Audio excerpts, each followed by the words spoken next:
episode 9 of In at the Side.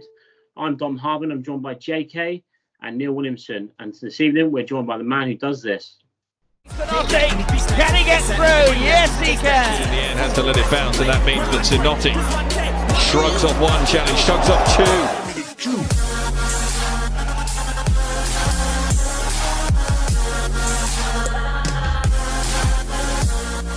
This evening, we have Newcastle Falcons player Sinoti Sinoti. How are you this evening, Sinoti? Good, thanks. Thanks for having me on board. No worries. Thanks, It's great to have you. How's isolation treating you at the moment? What have you been up to?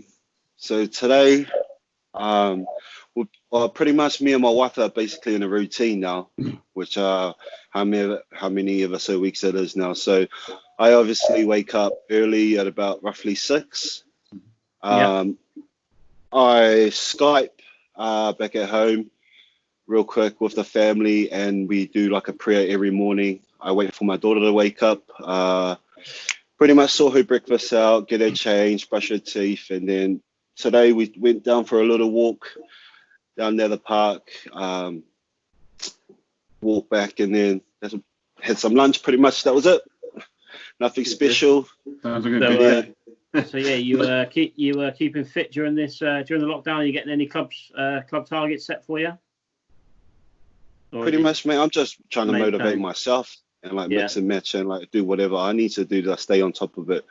Obviously, I'm not going to lie. The last couple of days have been tough in terms of getting motivated, with lifting weights and stuff. Yeah. Because I'm telling you, I think yesterday was a battle with trying to stay home because the weather wasn't good, and so I was having just to walk up and down. I was getting a bit fidgety, to be honest. I'm not going to lie.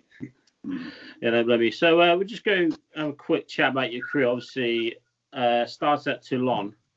Yeah. Obviously, a massive powerhouse club in the world. So list some of the names you were sort of lining up against or with, when you were at Toulon. A couple of names to mention is, first of all, big shout out to my cousin, and rest in peace to my cousin, Jerry Collins, who took me over there as a medical joker. Him and Tana kind of worked together and got me there for a medical joker. And then I was introduced to a lot of good players, roughly Sonny Bill Williams. Wow. A couple of players in Australia who influenced me as well was Fotu Awalua, Mafi Kefu. The list goes on. My following year, obviously, Johnny Wilkinson came through. Cool. Tom May, Jamie Robertson, Sophie Robertson, someone from Wales, I can't remember. So many names that really influenced me into where I'm at the moment. You spent a lot of time in France. Obviously, and then you went back over to Australia before going to Italy. What's the difference between? Is there a big difference between French rugby and then going over to Australia and then, of course, to England? So I went to France. Yeah. I went to Toulon, and then I don't live in Australia. I live in New Zealand. So I went to New Zealand. Oh, New Zealand. Yeah. Sorry. No. Yeah. No, went to Hawke's Bay. Yeah. So is there a big difference between the French clubs and the obviously going over to New Zealand? Well, obviously, back then I was quite young, to be honest. I didn't really know the difference, and I wasn't even thinking about what your question was, because back then rugby was just rugby, and so I try to use going to Hawke's Bay as a gateway to trying to crack the super. Back then it was the Super 12. Yeah. Yeah, so I tried to use that to try and make it into the Super 12, but obviously that didn't work out. So it was either Hawke's Bay or Biarritz at the time that I was going to go to. So I chose to stay home and go to Hawke's Bay. Didn't pan out by me securing a contract for the Super. So that went down the drain, and then I landed in Italy. Very nice. Very nice. So obviously you went over back to Hawke's Bay and to try and secure your contract. Obviously you mentioned it didn't work out. What did that mentally set you back anyway, or were you just so motivated, so focused on the goal, or it didn't bother you? Did it have any effect on you? So my mind thought and everything like that was like, it did affect me. I was like, so for me to like actually come home and like actually play, back then it was called NPC for Hawke's Bay. Like I was feeling different types of emotions. Like I was excited, I was scared, but nervous, but they're scary nervous at the same time, if you know what I mean. So it's like happy nervous, but like get a little butterflies going. Yeah, it's like butterflies and stuff, because it was a dream, and it was always good for my family to see me actually play rugby in the actual country. Yeah. Perfect. Yeah, and so now Sinoti, obviously you play for Newcastle Falcons. Obviously you guys are in the Premiership next year. Is there a team out of anyone in particular you're looking forward to playing against the most? Yeah, it's mainly the top teams. Yeah, I find I get the best benefits out. So it's whether it's Saracens, Exeter, who else who's been on top for the last couple of years? Gloucester, get out. Oh my gosh, mate, they're like my bogey team every time. Every time they do well. Yeah, you don't do that either. Then. And I don't. Yeah. Basically, all the top teams, you always, like as a competitive rugby player, you always want to challenge yourself against the best. So just to name a few. Yeah. So, you got any mates that you want to sort of run over in the first couple of games of the season? You got any mates that play for other teams that you think, right, I'm gonna stump my claim on this? Well, there's a new breed coming in, so obviously, like I've been playing in the Championship, and so I mean, out of frustration at the time, I took the BT Sport channel off.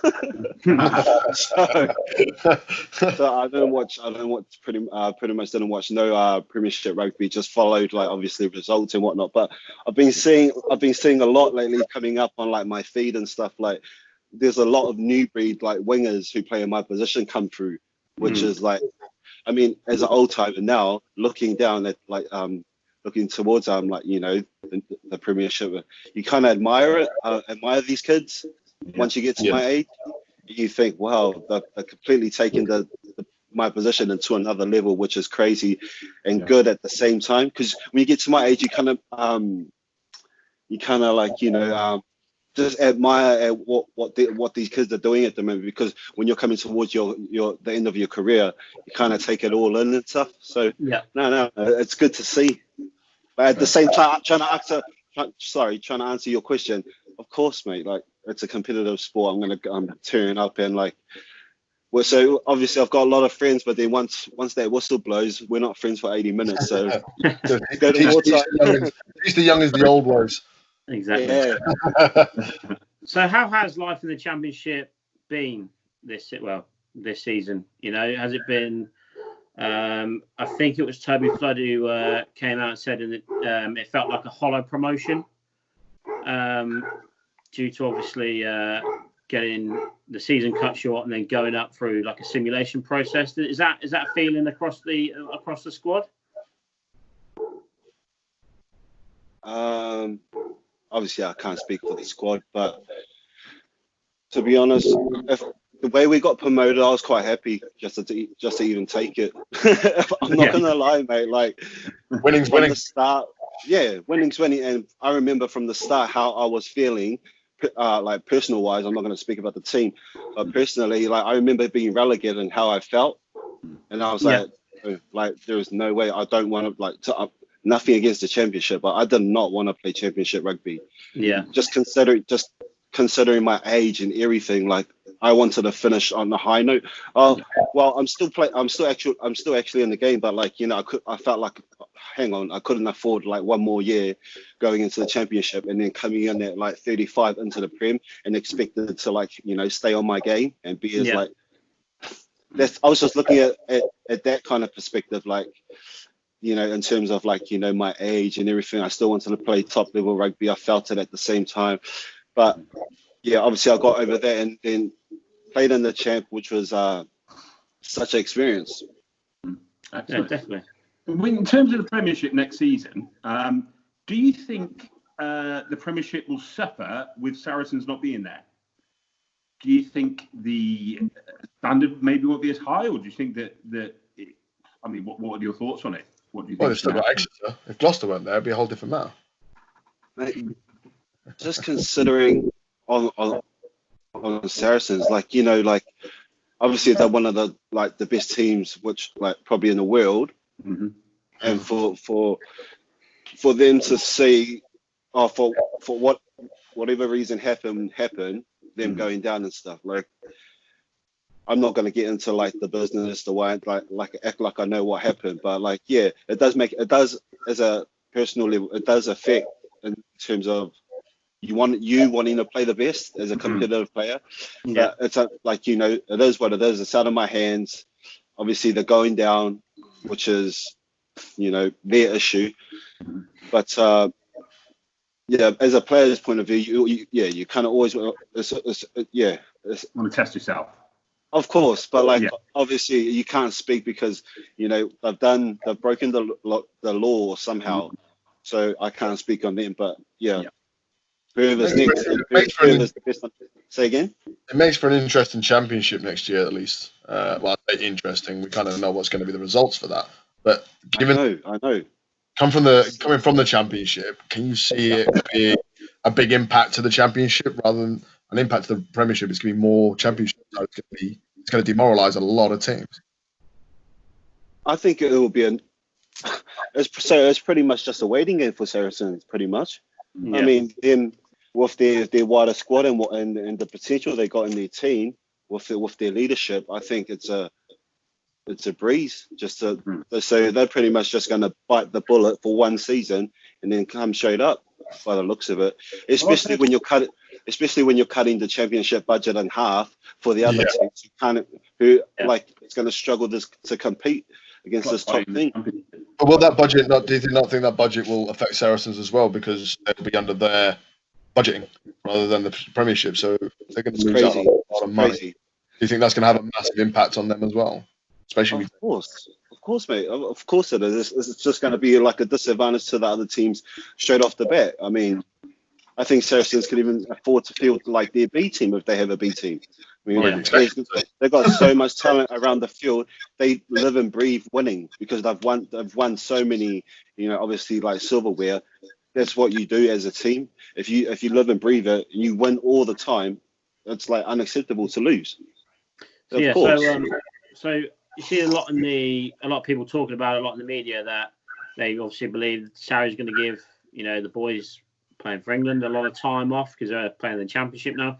Going down, did you feel like there was more rotation in the Newcastle team for the Championship season, or were you just all out focused, you know, in it to win it, or did they look and think, look, we can easily get a win here? We'll, you know, you get a few more weeks off, a few more weeks rest. To be honest, from players' point of view, I thought we were going to rotate because we were that good. Yeah, I thought we were going to rotate more players. Obviously, blood a few players just to get them ready for like promotion-wise and stuff. Obviously, I found myself playing a lot, which was, you know, an experience, but a good one, I would say. And but yeah, I thought we'd rotate and you know, obviously, like, you know, get the youth in there a bit more just to mix it up, get them some experience. So when we get back up to the Prem, like, you know, we're all well equipped and like, so we've got a wider range of experience coming in if someone was to happen. Yeah. So like you know, to each player. But moving forward, I think we've done well. I mean, just to go unbeaten. No, definitely, it's really good. Moving on to internationals as well. So obviously you've had some time with the Samoan international team. I think the last time I remembered was you beating my team to qualify for the World Cup, which I wasn't very happy about. Just putting that there. Clarify who your team is, JK. Well, given the fact that Samoa beat Germany to get into the World Cup, you didn't mention Germany. Huh? You didn't mention it. Carry on. What do you mean I didn't mention it? How was it being obviously coming into the qualification and obviously being asked to return to international rugby to obviously help them qualify and get to the world stage again? Mate, so that that tour alone was pretty much a highlight of my career as well. So obviously I didn't push on after that. But you know, just being involved in that tour and that setup was like such a blessing. And for me to like be involved in a team that got promoted to actually for the rest of the guys to go to the World Cup was so good to see. I mean, obviously Germany gave us a real good game when we had to play them back at their country, and mate, when we got the win, we were so happy just to get that promotion, because we played them the first time, and obviously we done really well, but they really pushed us the second game. So no, it was good. Perfect. One question I want to ask, Sinoti. Obviously, you were born in New Zealand and played for Samoa. Now, there's a lot of other players that do the same for other countries all over the world. I was just wondering, I mean, if you just take the home nations, for example, at the last World Cup, Ireland had 4 players that obviously weren't born in Ireland. England had 6, Wales had 7, Scotland had 12. That's just the home nation. Would you support, or do you see the claim in the fact that if the rules were changed and you could only play for the country you were born in, I mean, it's my opinion, I think the teams like Samoa, Fiji would be some of the strongest teams in the world, because the amount of players that play for other teams that were either born in the islands or in other places, do you think it'd be a great leveller? Do you think that if that was the rule, do you think that a lot of the teams' structures would change across the world? Does this matter where you were born, or? This is in my scenario I'm making. I'm just saying, if the rule was changed to wherever you were born is who you play for, do you think that would be a good leveller? Do you think, because there's you know, New Zealand got a lot of born Fijian players, and vice versa. Do you think that would be a great leveller? I do, in a sense, but I do like the fact that you know, Ireland, for instance, England, for instance, it's like kind of multicultural. Yeah. And like the All Blacks as well. So but then that transition, like for instance, like how the All Blacks, how like say if you had one test, you're not able to play for another team. Right. I for another international team, sorry, if you were like Tongan, Fijian or someone, I find that kind of like, you know, restricted in terms of like for guys like, you know, obviously a lot of guys who want to go push on and still play international who have obviously moved to Europe. Yeah. So I kind of find it like frustrating in that point of view. But no, like I quite like teams that are multicultural, because it brings, you know, actually brings rugby to another level. Yeah, definitely. To be honest, it'll be boring watching like, you know, just the Irish people like be in Ireland and South Africans, you know what I mean? It needs to be multicultural in my eyes to see like, you know, excitement in the game, because I just think it'll be boring. Well, Ireland would be pants. They would not have a team. England would be okay. Like I mean, like to each of their own, but like obviously, like, you know, when I see Manu like take the field, mate, already when you see his name on the name sheet, on team sheet, he's like bringing excitement to me. So that's where. Could you imagine the Samoan team just with all the Tuolagis, all just in one team? I would be scared. Well, by my new rulings, Mako would be playing for New Zealand and Billy would be playing for Australia, technically. Yeah. For the apologise, Neil's new laws.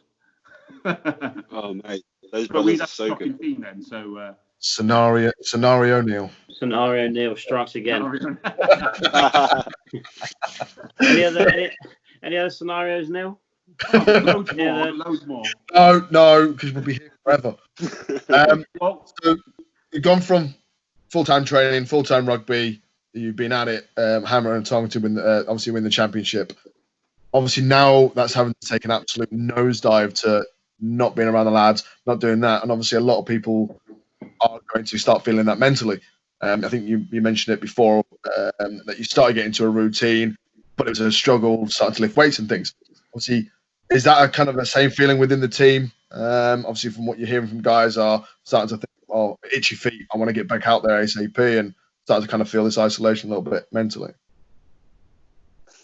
Not really, mate. I mean, I've only probably spoken to one person since the isolation which was today when I was out with my walk with my daughter. Obviously, one of the players, Tom Ascott, who was plays fullback for us, he gave me a call just to check up how I was doing and whatnot. And That's good. I saw, mate, the last couple of days hasn't been easy, just in terms of isolation and being in the professional sport, which is rugby.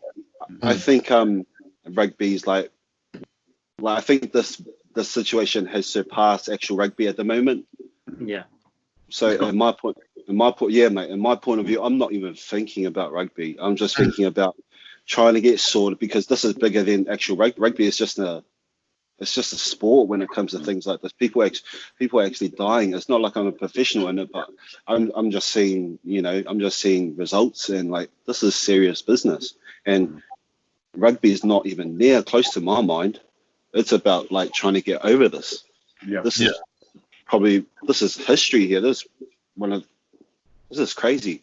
Which is the biggest thing that's happened in any of our lifetimes, that's for sure. At the end of the day. Let's just say that. Even at wartime, people were still allowed to go out and about. Yes, there was curfew. Yes, we had lights off, at a certain time of night. But this is unparamount. This is something that we've never experienced ever. Exactly. This is see, that's where I'm getting to, because I'm actually going through it, actually seeing what's happening, and then, mate, you're not thinking about rugby or what's going on there. You're out on the streets, and you're actually thinking about people walking instead of 2 meters, 10 meters. It's that serious. You're walking out. It feels like an apocalypse, mate. Like, hardly any cars around. And it's like, this is England. Like, it's usually like ram busy, blah blah blah. People going to work, doing what they're doing. So it's like a ghost town. You know what I mean? It's eerie, spooky, isn't it? Scary, mate. And then honestly, rugby can't compare. Obviously, that's the topic, but this is the main topic, to be honest, because we're going through it right now. And wow, it's crazy. a question I've been asking a lot of our guests recently. That's why they call me Scenario Neil. What squad you play with at the moment at Newcastle, and any players you played in the past, if you had to be locked down for 2 weeks, not leaving the house at all, right? People bringing you food, who would make it an absolute nightmare? Someone you played with, you would least like to share a house with for 2 weeks? Oh. It's always a harder question than who would make it a nice time, isn't it? Yeah, nah, that's easy. It'll probably be the least person. It'll probably be Longovi'i Molipola. Why is that? Because he'll just annoy me with his snoring. And who would make it a dream? Out of everyone you play with, who would make it easy? 2 weeks of breeze. That's easy. I've got a few, mate, but just to name one, I'll say probably Tane Takalua. Yeah. Why is that? Would he look after you? Nah, not really. He's just on his game 24/7. That I can pretty much just walk around with him, not even knowing where I am and what. Let's just say he's got no crack. He's all about game and no crack. He's good. We've been rooming for years, so he just came to mind straight away. Excellent. Nice. So one of the things I noticed recently, obviously some of the charity work, you've recently became an ambassador for Inspire. Obviously, you want to talk about that, what's going on, how that came about? Oh, so I just joined LinkedIn a couple of days ago and then obviously they reached out to me. I read their obviously their profile and everything. I kind of liked it. He got in touch with me. I read what the whole procedure was, and I was like, I pretty much just said, yeah, I'm happy to jump aboard. I'll jump on the board and represent them. Obviously at this time I'm happy to help out, mate, free of charge, free of anything. Like, there's no there's no fee, there's no funny business. It's just for me. If I can give a shout out to someone who needs it at this time point, I'm happy to do it. It was a no-brainer. We do appreciate it as well now. Yeah. So when he reached out and told me everything, the Y's and the X and blah blah blah, you can get paid for us. None of that. I'll be happy to do this for free. For anyone who's in a worse case than I am. Fantastic. That's brilliant. JK, have you got any more points to add? No, not from Zach. Obviously, we're a mental health charity. We do a lot for things like Marshall and Men's Minds. Just to give your outtake on what you feel people should be doing with their mental health, what they should be doing to better talk to people if they are in a sticky situation. What your take on things? To be honest, I don't know too much about mental health, but I do know some people who are affected by it. Sorry. And from what I know, it's real. It's actually real. It's especially real in my line of work.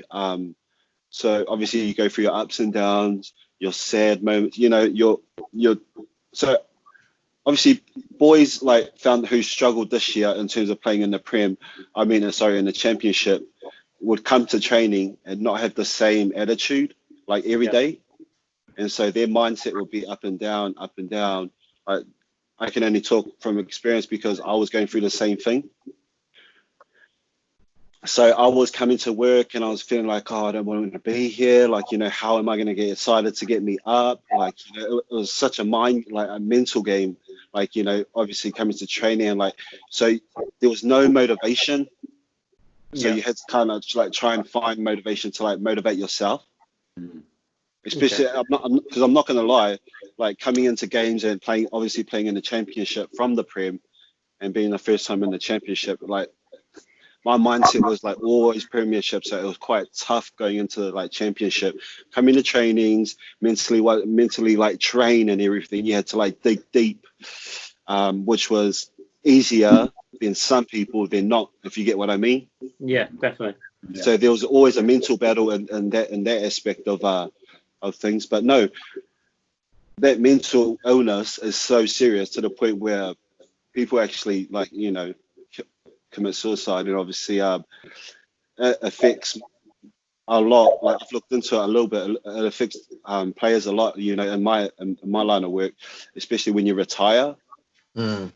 That can have a massive effect on your mental health, I imagine. Mate, a massive effect. So if you're not actually transitioning prior to your exit or your retirement, you can struggle.